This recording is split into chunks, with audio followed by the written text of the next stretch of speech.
Yes, everybody, Russ and the West Ham Network. Hope you're all safe and well. Happy Friday! Friday. Obviously, the weekend. And the Olympics started, it? Just around.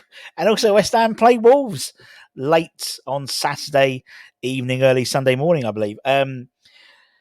So, Hammer's headlines and social with the KUMB.com boys. Lunchtime today, we had our Have Your Say. We had Ryan on from Anti-Nolan Trust as well to talk about a very important campaign. And also, we spoke a little bit in the morning about Lewis Orford. Seems a bit of a U-turn.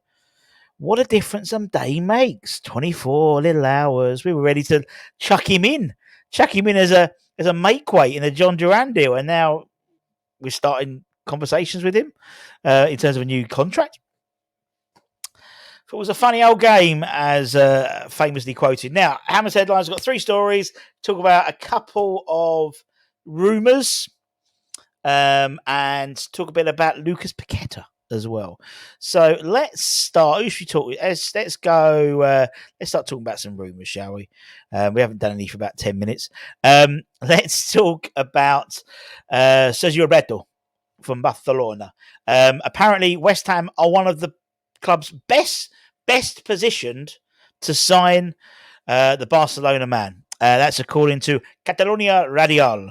It reported on their station and on their website that alongside West Ham, Aston Villa and Ajax are interested in the 32-year-old. Now, when I say the word Roberto, everyone shudders. And so, yeah, the last Roberto we had cost Manuel Pellegrini his job. But Sergi Roberto, he's been a long-term servant for Barcelona, making 370 appearances since debuting in 2010. Only 19 goals to his name. But he's, he's a one-club man, isn't he? I think so. No, he can't be one-club man. Ridiculous for us to shut up. Or is he? I think he is. The 32-year-old is a tireless worker, and particularly over the last few years has been really underutilised by Barcelona. He's only started a total of 38 league games over the last 4 campaigns, but he is versatile and can deputise midfield as well as right back, obviously, where he's more known as a right back. So you can see why clubs are interested in him. He comes with a wealth of experience as well. He's pretty much won everything that there is to win through his time at Barcelona. You've got to look maybe potentially with the injury to Edson Alvarez. We could be in a slightly difficult position, in terms of that CDM role. Yet Freddie Potts could come in and do the job.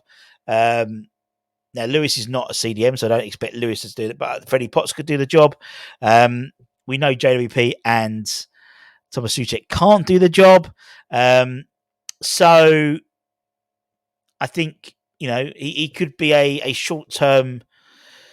I mean, he's got a lot of experience. He's Spanish, so he has that connection with Julian already. Maybe worked with him when he was a Spanish manager for a very short period of time. He could do the same job. He could cover a couple of positions. Yes, he's 32, but it might be a case of getting someone like Sergi in, particularly if we sign Maz. We know that Vladimir is looking to, Galatasaray were interested in. They got about 8 million quid because they tried to buy Wan-Bissaka for that, and that didn't happen. So maybe it could be a case of bringing Sergi in and cover 2 positions. He's roughly the same age, maybe a year older than Vladimir. Could cover that right back slot if Maz gets injured. Could cover that CDM role if Alvarez gets injured. And still have the potential of Freddie coming in. I don't know, but interesting to see. Obviously, he's been captain for Barcelona as well. So, and people say, "Oh, this is not a Tim Stein. We can't bring these guys in. He's too old." I always refer you back to Brighton. Brighton, yes, went and bought some very youthful players. They then did get James Milner on a free transfer, Adam Lallana on a free transfer. So not everyone we're going to get in is going to be 21. So we'll keep an eye on that one. Might be an interesting one towards the end of the window. Let's talk about Lucas Paqueta. Now, obviously, we know he's actually due to return. I think it's next week. The international guys are meant to return next week to the first team for pre-season, having their break from international exploits over the summer. And we know there's a big cloud around Lucas. We know that there is. The likelihood is the hearing won't happen until at least January. So the likelihood is he'll be playing for us. I don't think a team would want to buy him or spend the type of money we want to spend for potentially only an 8-month deal or 6-month deal if he's then found guilty in January. But according to the Sun, there we go. With a pinch of salt, West Ham apparently considering taking the FA to court over the potential lifetime ban to Lucas. We know he's been charged with deliberately picking up yellow cards in 4 Premier League games with spot betting issues and face a potential lifetime ban if found guilty of spot betting.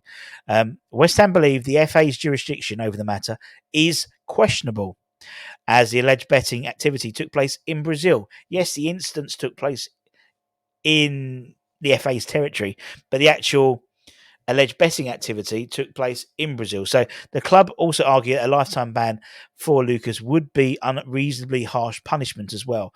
And so they're considering taking the case to the Court of Arbitration of Sport in an attempt to overturn a potential ban if it happens. We know Lucas has denied any wrongdoing. The club are supporting him for the process. We know it's been believed that the FA don't really have a lot of information because it took so long for it to happen. And then the idea being is they knew full well that maybe that Lucas's team would appeal, and so it gave him more time to dig potentially. But it does seem that West Ham are already putting a worst case scenario in place in terms of if he is given a ban, threatening the FA with the Court of Arbitration for Sport potentially. We'll see, but I think it's something which you can sort of put to bed until the new year, really, because that's when the case is likely to be heard.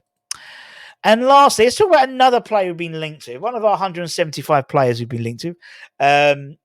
Yılmaz from Barış Alper Yılmaz from Galatasaray, the 24-year-old explosive player. I really like this guy. There's something about him. He's very endearing. It might be his work rate, or the fact is he's just a bundle of energy. But apparently, we mentioned about him early on in the summer transfer window in that we were looking at him, and apparently we were at the time meant to make a £30 million bid for him. As things said, that offer still hasn't materialised, but it's believed that West Ham are keeping a close eye on the Turkish international. However,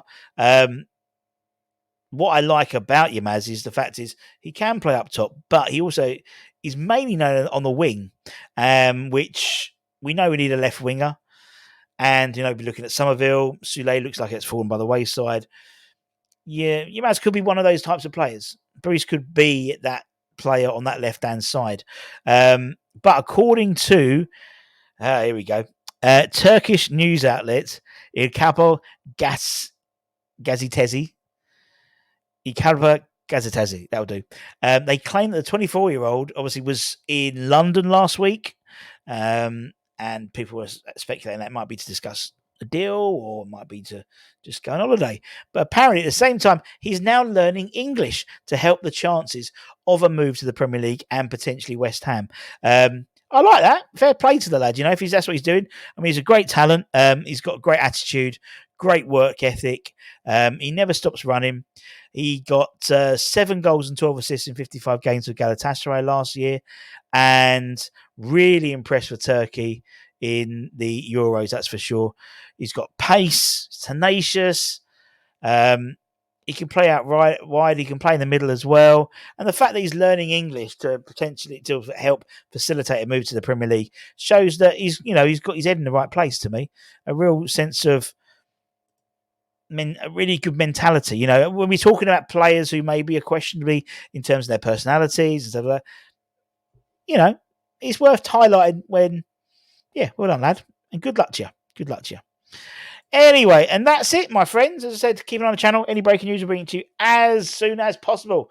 Until next time, have a great weekend. Take care, stay safe, stay warm, stay humble, keep the faith. Check out newsmobile.com, of course, and I'll see you soon. Much love. Bye-bye.